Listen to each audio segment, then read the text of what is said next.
물이 금보다도 귀한 아프리카의 작은 마을에서 아이들이 하나둘 쓰러져가고 있었습니다. 그런데 이때 머나먼 한국에서 온 사람들이 나타났습니다. 저 기계들이 땅에 상처를 내니까 땅이 저항하는 거야. 마을 무당이 땅 파는 한국인들을 보며 크게 분노했습니다. 제발 누구든지 아무나 이 아이를 도와주세요. 죽어가는 딸을 안고 엄마가 절규했습니다. 과연 한국팀은 이 절망적인 마을을 구할 수 있을까요? 하지만 여기에는 누구도 예상치 못한 배신자가 숨어 있었습니다. 그리고 한 소녀의 용기가 모든 것을 바꿔놓게 되는데 도대체 이 마을에서 무슨 일이 벌어진 걸까요? 그리고 한국인들이 가져온 진짜 기적은 과연 무엇이었을까요? 케냐 지금 난리 났다. 지금 시작합니다. 안녕하세요, 여러분. 오늘은 정말 특별한 이야기를 들려드리려고 해요. 아프리카의 작은 마을에서 일어난 실화인데요. 한 소녀의 용기가 어떻게 온 마을을 바꿔놓았는지에 대한 이야기예요. 제 이름은 레아라고 해요.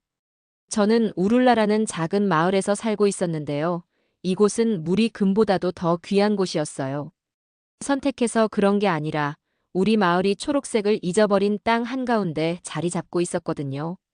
매일 아침 잠에서 깨면 가장 먼저 해야 할 일이 물을 찾으러 2시간 동안 걸어가는 것이었어요. 그런데 그 물이라는 게 여러분이 생각하시는 깨끗한 물이 아니었어요. 흙맛이 나고 배를 아프게 만드는 갈색 물이었죠. 이 물은 진흙 웅덩이에서 나오는 건데 다른 마을 동물들과 함께 나눠 쓰고 있었어요. 가끔은 염소들이 우리보다 더 깨끗한 물을 마시는 것 같다는 생각이 들고 있었어요. 우리 마을은 갈라진 땅 위에 작은 갈색 집들이 여기저기 흩어져 있는 모습이었어요. 땅에는 누군가가 거대한 연필로 삐뚤삐뚤한 선을 그어놓은 것처럼 깊은 금이 가 있었죠. 그 금이 너무 깊어서 제 손을 쑥 넣을 수 있을 정도였어요. 어릴 때는 그 금들이 작은 사람들을 위한 길이라고 상상하며 놀고 있었는데 이제는 그냥 우리 땅이 목말라서 죽어가고 있다는 걸 알고 있었어요. 올드투 족장님이 우리 마을을 이끌고 계셨어요. 지친 눈을 가진 할아버지셨는데 어디를 가든 나무 지팡이를 들고 다니고 계셨어요. 걸을 때 도움이 필요해서가 아니라 그 지팡이가 자신이 우리의 지도자라는 걸 보여주는 거였거든요. 가끔 족장님이 집 밖에 앉아서 하늘을 바라보고 계시는 모습을 보고 있었어요. 마치 절대 오지 않을 구름을 기다리고 계시는 것 같았죠. 어깨가 앞으로 굽어 있는 모습이 우리가 볼 수 없는 무거운 짐을 지고 계시는 것처럼 보이고 있었어요. 우리 마을 여자들은 물을 뜨러 갈 때 긴 줄을 서서 걸어가는 법을 익히고 있었어요. 빈 그릇들을 들고 가서 가족들이 하루 더 살 수 있을 만한 물이라도 가져오기를 바라면서 말이에요.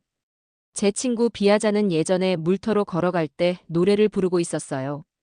하지만 몇 달째 노래를 부르지 않고 있었죠. 비아자의 딸 사카나는 겨우 9살인데 요즘에는 어린 소녀라기보다는 지친 할머니처럼 보이고 있었어요. 우리 마을의 동물들이 우리 상황을 말보다 더 잘 보여주고 있었어요. 예전에 살이 쪄서 건강했던 소들이 이제는 걸어다니는 뼈다귀처럼 보이고 있었거든요. 가죽 밑으로 모든 뼈가 다 보일 정도였어요. 목에 달린 방울들도 조용했어요. 동물들이 너무 약해서 많이 움직일 수 없었거든요. 염소들은 조금 나은 편이었지만 그것도 그냥 마르기만 했지 죽어가는 건 아니라는 뜻이었어요. 우리 마을 아이들은 밥 먹는 시간이 아닐 때 물을 더 달라고 하지 않는 법을 배우고 있었어요. 더 줄 물이 없다는 걸 알고 있었거든요. 아이들은 조금씩 나눠 먹는 것을 게임으로 만들어서 놀고 있었어요. 힘든 일도 놀이로 만들면 더 쉬워지니까요. 가끔 빈 그릇을 들고 잔치하는 척하면서 웃고 있는 모습을 보고 있었는데 그 웃음소리가 빈 방에서 울리는 메아리처럼 허전하게 들리고 있었어요. 그런데 어느 날 아침 모든 게 바뀌었어요. 물터에서 돌아오고 있었는데 갈색 액체가 반밖에 안 들어있는 통들을 들고 말이에요. 그때 비아자의 비명소리가 들렸어요. 뱀을 보거나 발을 다쳤을 때 내는 그런 소리가 아니었어요. 이건 엄마가 자기 아이가 자신에게서 멀어져 가는 걸 지켜보면서 내는 소리였어요. 소리가 난 쪽으로 뛰어가니까 비아자가 사카나를 품에 안고 있었어요. 작은 아이가 열로 타고 있었거든요. 피부가 하루 종일 햇볕에 달궈진 돌처럼 뜨거웠어요. 건강하고 갈색이어야 할 입술이 쟤처럼 회색빛을 띠고 있었죠. 사카나가 눈을 뜰 때는 우리를 꿰뚫어 보는 것 같았어요. 마치 우리가 볼 수 없는 무언가를 보고 있는 것처럼 말이에요. 비아자는 울면서 몸을 앞뒤로 흔들고 있었어요. 사카나가 밤새 할머니와 이야기를 나누고 있었다고 말해주었거든요. 문제는 할머니가 2년 전에 돌아가셨다는 거였어요. 사카나는 거기 없는 사람과 완전한 대화를 나누고 있었던 거예요. 무릎을 꿇고 사카나의 이마에 손을 댔어요. 그 작은 몸에서 나오는 열기가 무서웠어요. 숨소리도 거칠고 힘들어 보였는데 목에 뭔가 막힌 것 같았거든요. 숨을 한 번 쉴 때마다 모든 힘을 다 써버리는 것 같았어요. 사카나 소식을 들은 올드투 족장님이 금방 오셨어요. 족장님이 아픈 아이를 바라보시는 표정을 지켜보고 있었는데 턱이 굳어지고 눈을 잠깐 감으시더라고요. 마치 우리가 들을 수 없는 누군가에게 도움을 청하고 계시는 것 같았어요. 다시 눈을 뜨셨을 때는 전보다 더 늙어 보이셨어요. 우리가 알고 있는 모든 방법을 써봤어요. 할머니들이 가르쳐 주신 약초도 썼고 우리 조상들이 수백 년 동안 해오던 기도와 치료 의식도 했어요. 아무것도 효과가 없었어요. 사카나는 계속 더 심해지고 있었고 우리의 옛날 치료법으로는 이런 병을 고칠 수 없다는 걸 모두 알고 있었어요. 그때 모하메드가 큰 마을들을 다녀와서 돌아왔어요. 특별한 기계를 사용해서 땅속에서 물을 찾아주는 외국 사람들 이야기를 들었다고 했어요. 한국이라는 나라에서 온 사람들인데 우리와 멀리 떨어진 다른 마을들을 도와줬다는 거였어요.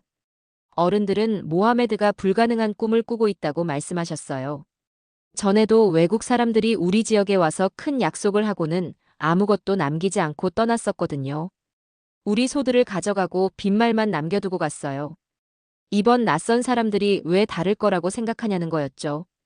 하지만 사카나 옆에 앉아서 아이가 숨쉬는 소리를 들으면서 우리가 원하든 원하지 않든 예전 생활 방식이 곧 끝날 거라는 걸 깨닫고 있었어요. 아이들이 아프고 죽어가는 걸 지켜보면서 상황이 저절로 나아지기만 기다릴 수는 없었거든요. 선택은 간단했지만 끔찍했어요. 지금까지 해왔던 대로 계속해서 사카나가 죽는 걸 지켜볼 것인가, 아니면 우리를 도와줄 수도 있고 모든 걸 더 망칠 수도 있는 낯선 사람들을 믿어볼 것인가. 비아자가 제가 절대 잊을 수 없는 말을 속삭였어요.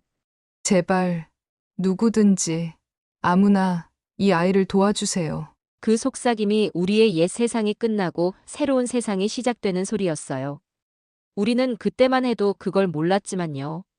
올두 족장님은 누군가 질문을 끝마치기도 전에 벌써 고개를 저으며 안 된다고 하고 있었어요.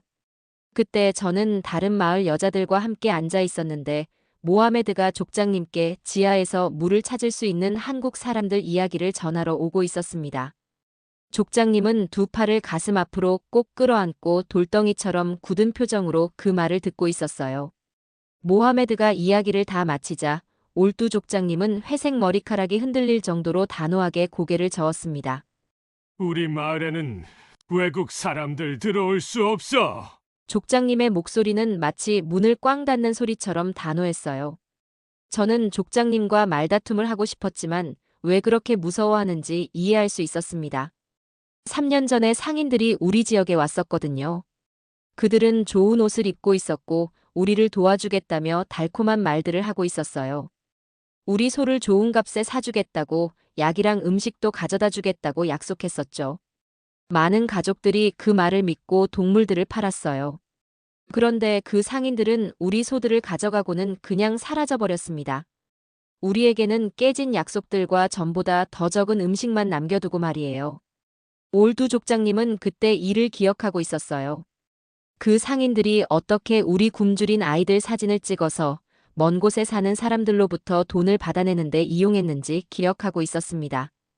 그 돈은 절대 우리에게 오지 않았어요. 상인들 주머니로 들어갔고 우리 아이들은 계속 굶주리고 있었거든요.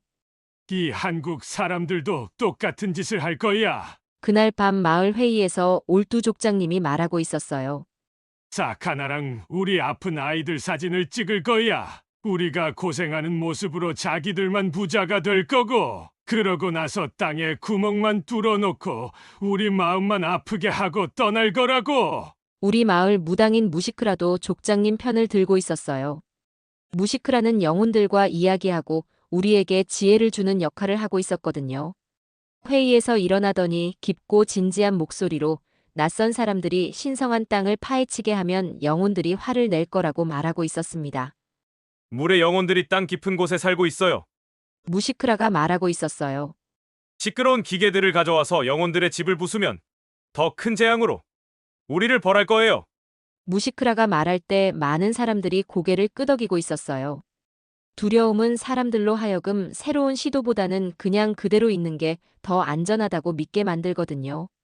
매일 자기 아이들이 더 아파지는 걸 지켜보는 것이 그대로 있는 거라고 해도 말이에요. 저는 그 회의에서 가슴속에 뜨거운 돌덩이처럼 분노를 품고 앉아 있었어요. 일어나서 삭 하나가 죽어가는 걸 지켜보는 것보다 더 나쁜 게 뭐가 있냐고 묻고 싶었어요.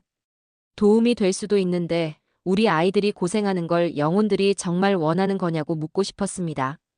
하지만 젊은 여자들은 마을 회의에서 족장님이나 무당님과 말다툼을 하지 않거든요. 그래서 가만히 있으면서 제 희망이 점점 작아지는 걸 느끼고 있었어요. 한국 사람들은 화요일 아침에 도착했는데 평범하게 시작된 아침이 갑자기 완전히 달라져 버렸어요.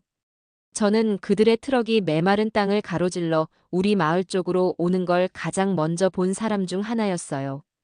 트럭들은 천천히 조심스럽게 움직이고 있었는데 마치 운전하는 사람들이 낯선 이들을 환영하지 않는 곳에 들어오고 있다는 걸 알고 있는 것 같았어요. 첫 번째 트럭을 운전하는 남자는 진지해 보였지만 화나 있지는 않았어요. 나중에 그의 이름이 민수라는 걸 알게 됐죠. 가장 놀란 건 그들이 우리 마을에서 멀리 떨어진 곳에 트럭을 세우고 기다리고 있었다는 거예요. 자기들이 그 장소를 소유한 것처럼 우리 집 바로 앞까지 몰고 오지 않았어요. 그곳에 있을 권리가 있는 것처럼 내려서 돌아다니지도 않았고요. 그냥 우리 마을에서 누군가 그들에게 오기를 기다리고 있었습니다. 모하메드가 먼저 그들을 만나러 걸어 나갔어요. 저는 멀리서 그 대화를 지켜보고 있었는데 한국 남자가 모든 사람이 볼 수 있도록 손을 내보이고 있는 게 보였어요. 조용하고 차분하게 말하고 있었죠. 우리 아이들 몇 명이 호기심에 가까이 와서 낯선 사람들을 구경할 때도 그 남자는 웃기는 했지만 아이들을 만지려 하거나 직접 말을 걸려 하지 않았어요. 부모들이 안전한지 판단할 때까지 기다리고 있었습니다. 모하메드가 한국 사람들과 이야기를 나눈 후 올두 족장님께 그들이 한 말을 전하러 돌아왔어요. 지하에서 물을 찾는 걸 도와주고 싶다고 해요. 모하메드가 보고하고 있었습니다. 물이 어디 숨어 있는지 알 수 있는 특별한 기계들을 가지고 있대요. 우리한테서 돈을 받으려는 것도 아니고 뭔가 가져가려는 것도 아니래요. 올두 족장님의 대답은 빠르고 날카로웠어요. 누구든지 뭔가는 원하는 법이야. 이 사람들도 분명 뭔가 원하고 있을 거야. 아직 말하지 않았을 뿐이지. 그런데 그때 모든 걸 바꿔놓기 시작한 일이 일어났어요. 한국 사람들 중에 수진이라는 여자가 있었는데 의학에 대해 알고 있었거든요. 그녀가 우리 아이 중 하나인 작은 킵투의 다리에 난 상처가 곪고 있는 걸 알아차렸어요. 수진은 그냥 걸어가서 도와주려 하지 않고 먼저 킵투 어머니에게 갔습니다. 모하메드의 통역을 통해서 상처를 봐도 되는지 허락을 구하고 있었어요. 그 다음에 일어난 일은 마법을 보는 것 같았지만 말이 되는 종류의 마법이었어요.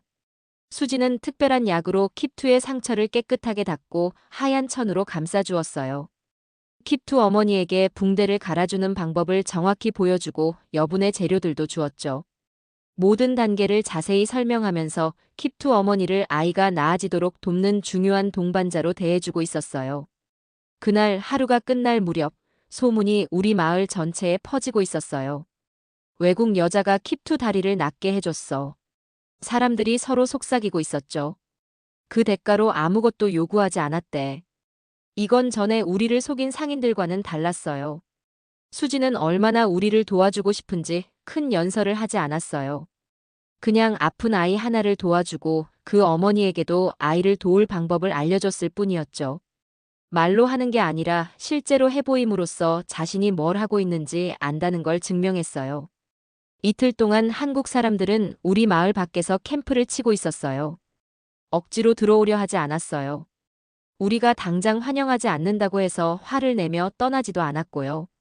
그냥 기다리면서 작은 행동들로 자신들이 믿을 만하다는 걸 보여주고 있었습니다. 하지만 삭 하나는 점점 더 나빠지고 있었어요. 열은 더 높아졌고 숨쉬기가 더 어려워지고 있었어요. 전통 의학도 도움이 되지 않았어요. 기도도 도움이 되지 않았고요.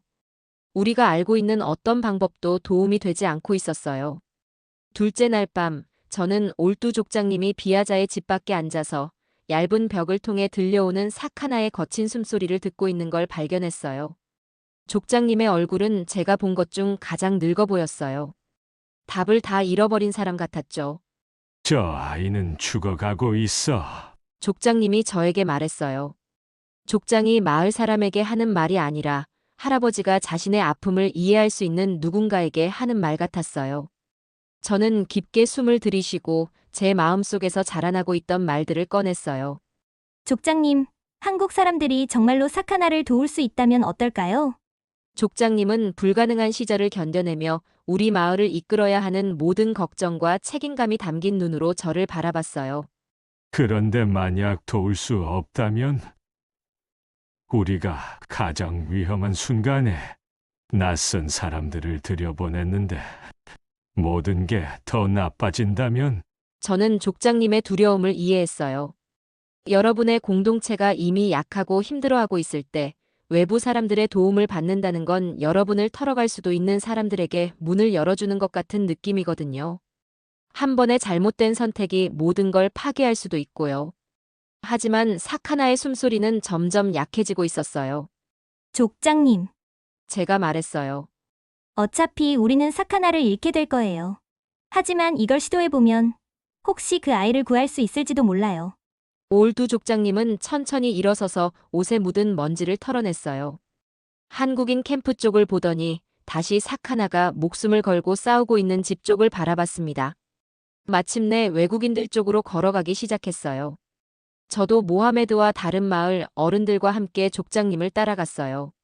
민수가 자신의 캠프와 우리 마을 중간 지점에서 우리를 만났어요. 우리가 그에게 와서 구걸하기를 기다리지도 않았고 정복자처럼 우리 쪽으로 당당하게 걸어오지도 않았어요. 우리 모두의 것이면서 동시에 아무의 것도 아닌 중간 땅에서 우리를 만나주었습니다. 도움이 필요해요. 올두 족장님이 모하메드의 통역을 통해 말했어요. 우리 아이가 많이 아픈데 어떻게 구해야 할지 모르겠어요. 민수가 진지하게 고개를 끄덕였어요. 할 수 있는 모든 일을 다 해드릴게요. 그가 말했어요. 하지만 여러분 땅에서 일할 수 있도록 허락을 받아야 하고 여러분이 저희와 함께 일해주셔야 해요. 이건 저희가 여러분을 위해 해드릴 수 있는 일이 아니에요. 저희가 함께 해야 하는 일이에요. 그 함께라는 말이 모든 걸 바꿔놓았어요. 우리는 무력한 사람들처럼 구조받는 게 아니었어요. 우리 자신의 문제를 해결하는 동반자가 되도록 초대받고 있었던 거예요. 한국 트럭들이 정중한 거리를 두고 따라오면서 마을로 돌아가는 길에 저는 제 세상의 모든 것이 변하고 있다는 걸 느꼈어요. 우리는 더 이상 사막에서 혼자 죽어가는 마을이 아니었어요. 뭔가 새로운 것이 되려고 하고 있었죠. 자기 자신에게 진실하면서도 낯선 사람들을 믿는 법을 배우는 공동체가 되려고 하고 있었어요.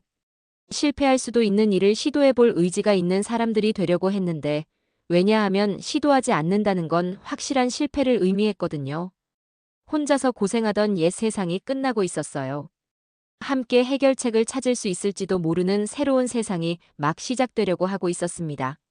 한국 사람들이 물을 찾는 기계들을 설치하고 있었어요. 마치 금속과 전선으로 작은 도시를 만들어가는 것 같았습니다. 저는 그런 장비를 본 적이 없었거든요. 거대한 거울처럼 생긴 태양광 패널이 햇빛을 받아서 전기로 바꾸고 있었어요. 우리 마을에서 가장 큰 오두막집만큼 큰 시추기가 땅속 깊은 곳까지 파낼 준비를 하고 있었습니다. 민수 씨와 그의 팀은 모든 문제에 해답이 있다고 믿는 사람들처럼 자신감 넘치게 움직이고 있었어요. 우리 땅의 흙을 채취해서 분석하고 제가 상상도 못했던 땅속 층들을 보여주는 지도를 연구하고 있었습니다. 기술적인 용어들을 쓰는데 모하메드가 번역하기 어려워하고 있었어요. 언어를 몰라서가 아니라 우리말에는 그런 개념을 표현하는 단어가 없었거든요. 땅 속에 있는 강을 찾고 있다고 해요. 모하메드가 모인 마을 사람들에게 설명해주고 있었습니다. 땅 속에 있는 강이라니. 저에게는 마법 같은 이야기로 들렸어요. 첫 번째 시추가 목요일 아침에 시작되었습니다. 저는 한국팀이 일하는 모습과 우리 마을 사람들의 반응을 모두 볼 수 있는 자리에 앉아 있었어요. 올드투 족장님은 팔짱을 끼고 서 계셨는데 얼굴 표정은 아무것도 드러내지 않고 있었습니다. 희망을 품기는 했지만 마음을 다 내주지는 않겠다는 사람의 모습이었어요.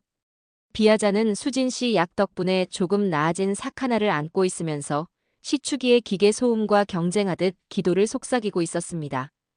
2시간 동안 시추기가 항상 단단하고 변하지 않는다고 생각했던 땅속을 파고 들어가고 있었어요. 금속날이 흙과 모래, 진흙층을 갈아내는 동안 우리는 목숨이 달린 일처럼 집중해서 지켜보고 있었습니다. 그런데 시추기가 단단한 암석에 부딪혔어요. 소리가 바뀌었습니다. 흙을 뚫고 들어가는 프로덕티브한 갈아내는 소리에서 자기보다 단단한 것을 만난 기계의 좌절스러운 끙끙거리는 소리로 말이에요. 민수 씨가 장비를 점검하고 설정을 조정해서 다른 방법들을 시도해보고 있었습니다. 하지만 6시간의 노력 끝에 진실은 분명했어요. 물 없는 안반을 찾아낸 거였습니다. 희망이 우리 얼굴에서 빠져나가는 걸 지켜보고 있었어요. 마치 물이 모래 속으로 사라지듯이 말이에요. 사실 우리는 성공을 정말로 기대하지는 않고 있었거든요. 절망이 우리에게 실패를 예상하도록 가르쳤으니까요. 하지만 몇 시간 동안은 기술이 마법일 수도 있고 외국의 지식이 구원이 될 수도 있다고 상상해보고 있었던 거예요. 첫 번째 시도예요. 민수 씨가 모하메드를 통해 발표했습니다. 내일 다른 장소에서 시도해 보겠습니다. 하지만 우리 마을 사람들 눈에 의심이 자라나고 있는 게 보였어요. 올드투 족장님이 이 실험이 충분한 실망감을 안겨줬다고 결정하기 전까지 몇 번의 실패를 받아들일 수 있을까요? 진짜 문제는 시추 실패가 아니었어요. 진짜 문제는 한국 사람들이 도착한 이후로 계속 문제를 일으키고 있던 우리 무당 무시크라였습니다. 첫 번째 시추가 실패한 후에 무시크라의 불평이 더 크고 공개적으로 변하고 있었어요. 전통적인 모닥불주의에서 자신만의 모임을 열기 시작했고 사람들을 모아서 원조 프로젝트를 반대하는 이야기를 하고 있었습니다. 내가 영혼들이 화나 있다고 말했잖아. 들어줄 사람이면 누구에게든 발표하고 있었어요. 저 기계들이 땅에 상처를 내니까 땅이 저항하는 거야. 만약 제가 두 번째 시추 시도 중에 눈치채지 못했다면 이게 그냥 종교적 우려라고 믿었을지도 몰라요. 전날까지 완벽하게 작동했던 장비가 고장나기 시작했거든요. 며칠은 버텨야 할 시추 날들이 몇 시간 만에 부러지고 있었어요. 밤새 사라진 도구들이 다음날 아침 엉뚱한 곳에서 나타나고 있었습니다. 모하메드가 누군가 의도적으로 물건들을 부수고 있다고 처음 제안한 사람이었어요. 장비가 우연히 이렇게 많이 고장날 리가 없어요. 저에게 조용히 말하고 있었습니다. 누군가가 이 프로젝트가 실패하기를 원하고 있어요. 어느 날 밤 무시크라를 따라가서 그가 정말 뭘 하고 있는지 보기로 결정했어요. 우리 무당을 염탐하게 된 것이 자랑스럽지는 않지만 절망적인 때에는 사람들이 평소라면 하지 않을 일들을 하게 되거든요. 제가 모르는 남자와 만나는 걸 지켜보고 있었습니다. 이 낯선 남자는 필요한 건 뭐든 돈으로 사는데 익숙한 사람의 당당한 태도를 보이고 있었어요. 속삭이는 대화를 통해 무슨 일이 일어나고 있는지 이해할 만큼은 들을 수 있었습니다. 무시크라가 원조 프로젝트를 실패시키라고 돈을 받고 있었던 거예요. 자파르라는 이름의 낯선 남자가 우리 지역의 모든 외부 개발을 반대하는 대가로 우리 무당에게 돈을 주고 있었습니다. 이걸 알게 되니까 제 발밑의 땅이 사실은 유사였다는 걸 발견한 기분이었어요. 무시크라는 더 나은 해에 우리 가족의 작은 수확을 축복해줬던 사람이에요. 가뭄의 최악의 시기에 기도를 이끌어줬고요. 제가 사랑했던 사람들의 장례식을 치러줬던 사람입니다. 우리의 구원에 대한 그의 반대가 믿음이 아니라 돈으로 샀다는 걸 알게 되니까 제가 예상했던 것보다 깊이 상처가 났어요. 하지만 이 발견으로 누가 우리의 진짜 동맹인지도 알게 되었습니다. 올드투 족장님이 민수 씨와 시간을 보내기 시작했어요. 시추를 구경만 하는 게 아니라 수십 년간의 실용적 문제 해결로 단련된 예리한 정신을 보여주는 기술적 질문들을 하고 있었습니다.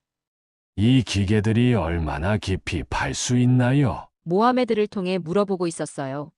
수백 미터까지요. 민수 씨가 대답했습니다. 하지만 가장 깊은 구멍을 파는 것보다는 올바른 위치를 찾는 게 더 중요해요. 족장님이 이 정보를 처리하는 걸 지켜보고 있었어요. 표정이 정중한 관심에서 진짜 참여로 바뀌고 있었습니다. 여기서 외국 기술이 목초지를 선택하거나 날씨 패턴을 예측할 때 쓰는 것과 같은 신중한 고려와 함께 사용되고 있었거든요. 그들 관계의 돌파구는 올드투 족장님이 성공 가능성을 극적으로 향상시키는 지역 지식을 제공했을 때 왔어요. 전통적인 건기 야영지들이에요. 지팡이로 흙의 패턴을 그리면서 민수 씨에게 설명하고 있었습니다.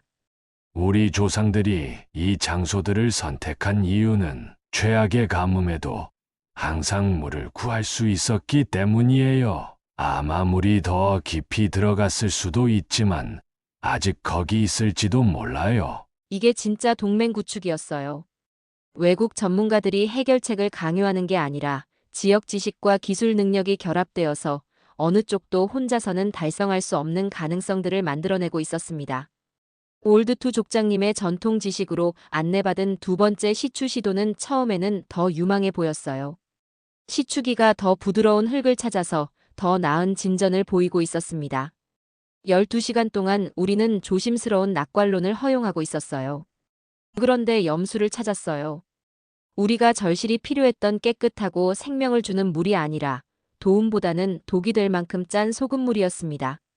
민수 씨 팀이 우리가 맛으로도 알 수 있는 걸 확인해주는 검사를 하고 있었어요. 이 물은 마실 수 없었고 아마 다른 용도로는 쓸 수 있겠지만 사람이 마시기에는 치명적이었습니다. 절망이 모래폭풍 후에 먼지처럼 우리 마을에 내려앉는 걸 지켜보고 있었어요. 두 번의 시도, 두 번의 실패. 우리 외국인 동맹들이 우리를 희망 없는 케이스라고 결정하기 전에 몇 번의 기회를 더 얻을 수 있을까요? 그날 밤 저는 무시크라에게 방해 공작에 대해 따졌어요. 그의 오두막에서 찾았는데 등불빛에 너무 밝게 빛나는 동전들을 세고 있었습니다. 우리 고생하는 마을에서 나올 수 없는 돈이었어요. 저를 보자 표정이 죄책감에서 반항으로 바뀌고 있었습니다. 시추를 망치려고 돈을 받고 있잖아요. 제가 비난했어요. 부인하지 않았어요. 우리의 전통적인 방식을 보존하라고 돈을 받고 있는 거야. 정정하고 있었습니다. 저 외국인들은 떠날 거고. 그러면 어떻게 되겠어? 우리가 고칠 수 없는 기계에 의존하고 이해하지 못하는 기술에서 기적을 기대하게 될 거야. 그의 논리가 완전히 틀린 건 아니었지만 그의 방법이 우리의 마지막 희망을 파괴하고 있었어요. 사카나는 어떻게 해요? 제가 요구했습니다. 전통을 보존하는 동안 죽을지도 모르는 아이들은 어떻고요? 개인의 생명보다 중요한 것들이 있어. 그가 말했어요. 그때 우리가 진짜 적과 상대하고 있다는 걸 알았습니다. 개발에 대한 다른 의견을 가진 사람이 아니라 추상적인 아이디어가 우리 마을에서 잠들어 있는 숨 쉬는 아이들보다 더 중요하다고 결정한 사람 말이에요. 세 번째 시추 시도를 위해서는 다르게 준비했어요. 마을 젊은이들이 밤새 장비를 지키는 교대를 서고 있었습니다. 모하메드가 시추 현장 근처에서 잠을 자고 있었어요. 기계에 접근할 수 있는 모든 사람에게 버디 시스템을 사용했습니다. 더 중요한 건 올드투 족장님이 우리 공동체 역학을 바꾸는 공개 발표를 한 거였어요. 우리는 물을 찾을 것이다. 선언하고 있었습니다. 우리 조상들의 지혜와 한국에서 온 친구들의 지식을 결합해서 말이야. 세 번째 시추 위치는 전통 지식과 현대 지질학 기술을 합친 결과였어요. 고대 계절 개울에 대한 올드투 족장님의 기억과 지하수 움직임에 대한 민수 씨의 이해가 결합되어서 과학과 전통 모두가 희망적이라고 제안하는 지점을 찾아낸 거였습니다. 시추기가 수십 년 동안 비밀을 숨기고 있던 땅의 층들을 뚫고 들어가는 동안 저는 숨을 참고 있는 제 자신을 발견했어요. 이제 더 강해졌지만 여전히 연약한 사카나가 엄마 옆에 앉아서 이게 자신의 마지막 기회라는 걸 이해하는 것 같은 눈으로 기계를 바라보고 있었습니다. 시추 8시간째에 민수 씨의 장비가 토양 밀도의 변화를 보여주고 있었어요. 10시간째에 시추기가 습기를 찾기 시작했습니다. 12시간째에 물이 구멍을 통해 올라오기 시작했어요. 우리를 실망시켰던 염수가 아니라 생명 그 자체 같은 맛의 맑고 깨끗한 지하수였습니다. 우리의 불가능했던 땅에서 깨끗한 물이 처음 나왔을 때 승리가 정말 어떤 모습인지 이해했어요. 음악이나 현수막이 아니라 지친 사람들이 안도감에 울면서 아이들이 희망이 현실이 된 것을 상징하는 진흙 웅덩이에서 웃고 물장난치는 모습이었습니다. 우리는 시험을 통과했어요. 적들을 찾아내서 막았습니다.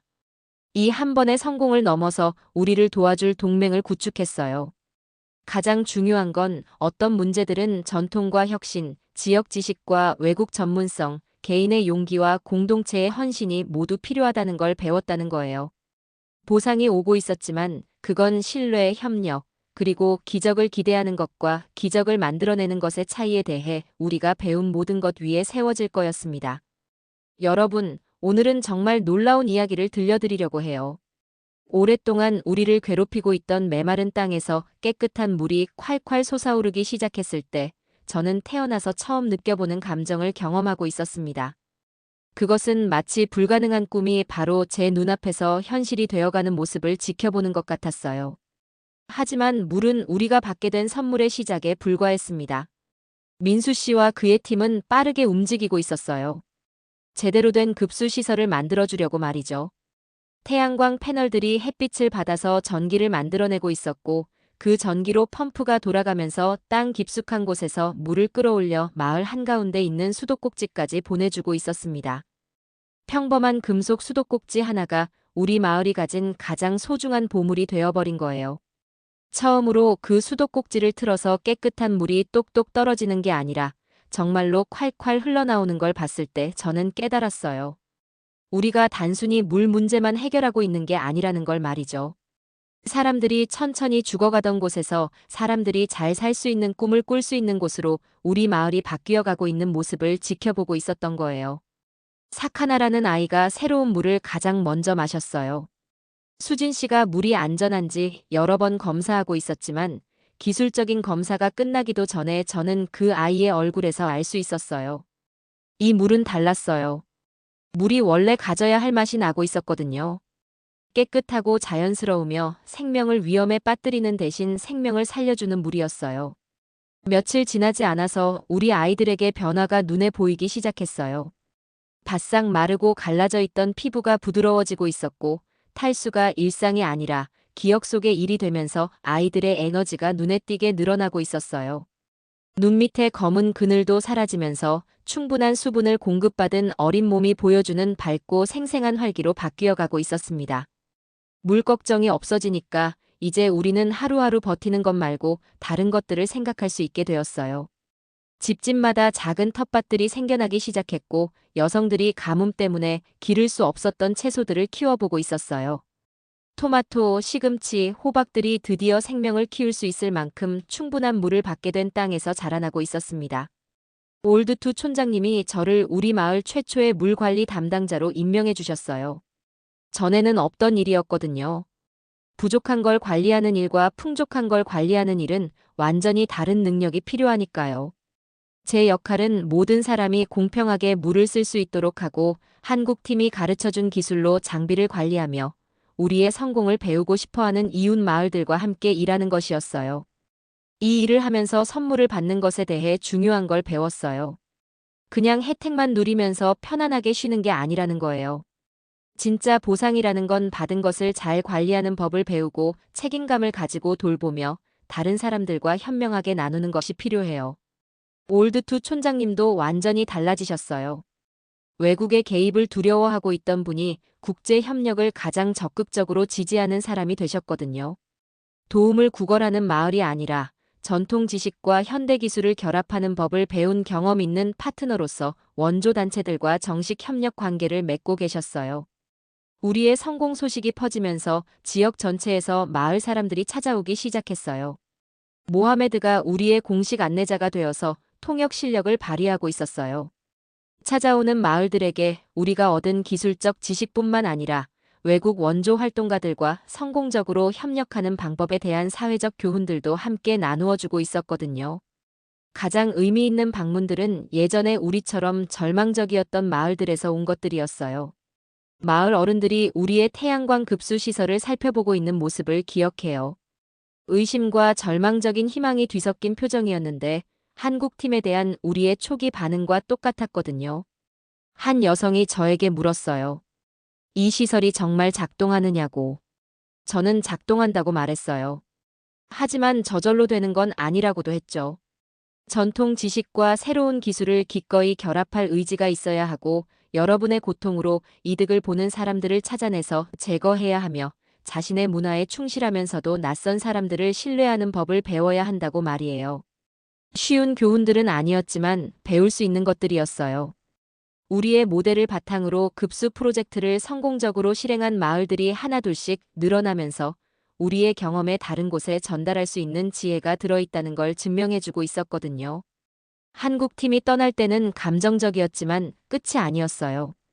민수 씨가 장기적으로 우리의 성공을 지원해줄 지속적인 관계를 만들어 놓았거든요. 훈련 프로그램을 통해 우리 마을의 젊은이들이 고급 유지보수 기술을 배우러 가고 있었고, 교환 프로그램으로 한국 학생들이 우리 마을에 와서 현대 공학 지식을 보완하는 전통적인 물 관리 기법들을 배우고 있었어요. 수진 씨는 6개월 후에 의료용품과 장비를 가지고 돌아와서 영구적인 진료소를 세워주었어요. 더 중요한 건 우리 마을의 젊은 여성들이 기본적인 의료 서비스 자격증을 받을 수 있는 훈련 자료들을 가져온 거였어요. 수진 씨가 세운 진료소는 외국 직원들에게 의존하지 않았어요. 문화적 연결을 유지하면서도 새로운 기술을 익힌 마을 사람들이 운영하고 있었거든요. 제 자신의 변화가 아마 가장 예상치 못한 보상이었을 거예요. 위기가 오기 전에 저는 그냥 평범한 마을 사람이었어요. 마을 일에는 참여했지만 중요한 프로젝트를 이끌거나 어려운 결정을 내리지는 않았거든요. 물 위기가 저를 변화시켰어요. 무엇이 필요한지 목소리를 내는 사람, 서로 다른 그룹들이 함께 일할 수 있도록 도와주는 사람, 그리고 결국 우리 마을 전체에 영향을 미치는 결정을 내리는 사람이 되어야 했거든요. 리더십이라는 건 어려운 질문을 기꺼이 던지고 불편한 해결책을 제안하는 의지에서 시작되는 경우가 많다는 걸 배웠어요. 사카나가 완전히 회복되어서 다시 학교에 다니기 시작했을 때 저는 깨달았어요. 그 아이의 생명을 구하는데 제가 한 역할이 제가 무엇을 해낼 수 있는지에 대한 이해를 바꿔놓았다는 걸 말이죠. 영웅적인 개인 행동이 아니라 서로를 불신할 모든 이유가 있던 그룹들이 효과적으로 협력하는 법을 배우도록 도움으로써 한 아이의 생명을 구하는 데 기여했던 거예요. 한국팀이 처음 도착한 지 2년 후 우리 마을은 매년 물축제를 열고 있어요. 이 마을 모임은 물과의 전통적인 관계와 기술이 전통 지식을 더 잘 작동하게 도와줄 수 있다는 새로운 이해, 이 두 가지를 모두 기리는 행사예요. 이 축제들은 투르카나 지역 전체에서 사람들이 찾아오는 지역 행사가 되었어요. 하지만 단순한 축제가 아니에요. 마을들이 성공 사례와 문제 해결 기법, 그리고 전통적 지혜와 현대적 해결책을 결합하면서 나타난 문화적 혁신들을 나누는 교육의 기회이기도 하거든요. 이제 건강하고 튼튼해진 사카나는 수진 씨 같은 간호사가 되겠다고 선언했어요. 사카나의 어머니 비아자는 여자아이들 교육을 위한 우리의 가장 효과적인 옹호자 중 한 명이 되었어요. 마을에는 전통 치료법과 현대의학을 모두 이해하는 여성들이 필요하다고 주장하고 있거든요. 이제 70대가 된 올드투 촌장님은 저를 자신의 후계자로 훈련시키고 계세요. 리더십이라는 것은 촌장님이 말씀하시길 언제 전통을 보존하고 언제 변화를 받아들여야 하는지를 아는 것이다. 너는 두 가지 기술을 모두 배웠다. 우리의 이야기는 개발 기구들, 대학들, 그리고 효과적인 국제 원조 방법을 연구하는 정부 기관들의 관심을 끌고 있어요. 그들이 일관되게 우리의 비결로 꼽는 것은 기술적인 게 아니에요. 사회적인 거예요. 우리가 성공한 이유는 독립성을 포기하지 않으면서도 신뢰하는 법을, 의존적이 되지 않으면서도 도움을 받는 법을, 문화적 정체성을 버리지 않으면서도 혁신을 받아들이는 법을 배웠기 때문이에요. 이런 교훈들은 급수 개발 프로젝트를 훨씬 넘어서는 적용 범위를 가지고 있어요. 예전에 가뭄으로 갈라지곤 했던 땅에서 아이들이 우리 마을 수도꼭지 주변에서 놀고 있는 걸 볼 때마다, 그들의 웃음소리가 메아리 치는 걸 들을 때마다 저는 생각해요. 변화라는 건 개인의 성취에 관한 게 아니라는 걸 말이에요. 다른 사람들과 협력해서 긍정적인 변화를 만들어내는 법을 배우는 것이에요. 우리가 받은 보상은 물만이 아니에요. 절망이 희망으로 바뀔 수 있다는 지식, 적들을 찾아내서 물리칠 수 있다는 지식, 예상치 못한 곳에서 동맹을 찾을 수 있다는 지식, 그리고 마을이 단순히 생존하는 게 아니라 번영하는 법을 배울 수 있다는 지식이에요. 물은 여전히 흐르고 있어요. 깨끗하고 꾸준하게 땅 깊은 곳에서 우리가 닿을 수 있는 지표면까지. 하지만 더 중요한 건 지식도 흐르고 있다는 거예요. 우리 마을에서 다른 곳으로, 우리의 경험에서 비슷한 도전에 직면한 마을들로, 우리의 성공에서 협력이 불가능해 보이는 장애물들을 극복할 수 있다는 증거가 필요한 세상으로 말이에요. 진짜 변화라는 건 이렇게 작동하는 거예요. 개인의 영광이 아니라 더 많은 사람들이 더 나은 삶을 만들어 나갈 수 있도록 도우면서 퍼져나가는 공유된 풍요로움과 함께 말이에요. 오늘의 사연은 여기까지입니다. 이 이야기는 진정한 도움이란 일방적으로 주는 것이 아니라 함께 협력하는 것임을 보여줍니다. 한국팀은 단순히 기술만 제공한 것이 아니라 현지 전통 지식을 존중하며 지속 가능한 파트너십을 만들어냈습니다. 레아의 용기와 올드투 족장의 지혜, 그리고 한국인들의 진정성이 만나 불가능해 보였던 기적을 현실로 만들어냈죠. 특히 우리나라의 앞선 기술력과 따뜻한 마음이 절망에 빠진 아프리카 마을을 희망의 땅으로 바꾼 것은 정말 자랑스러운 일입니다. 진정한 변화는 혼자가 아닌 함께 만들어가는 것이라는 소중한 교훈을 전해주는 감동적인 이야기였습니다.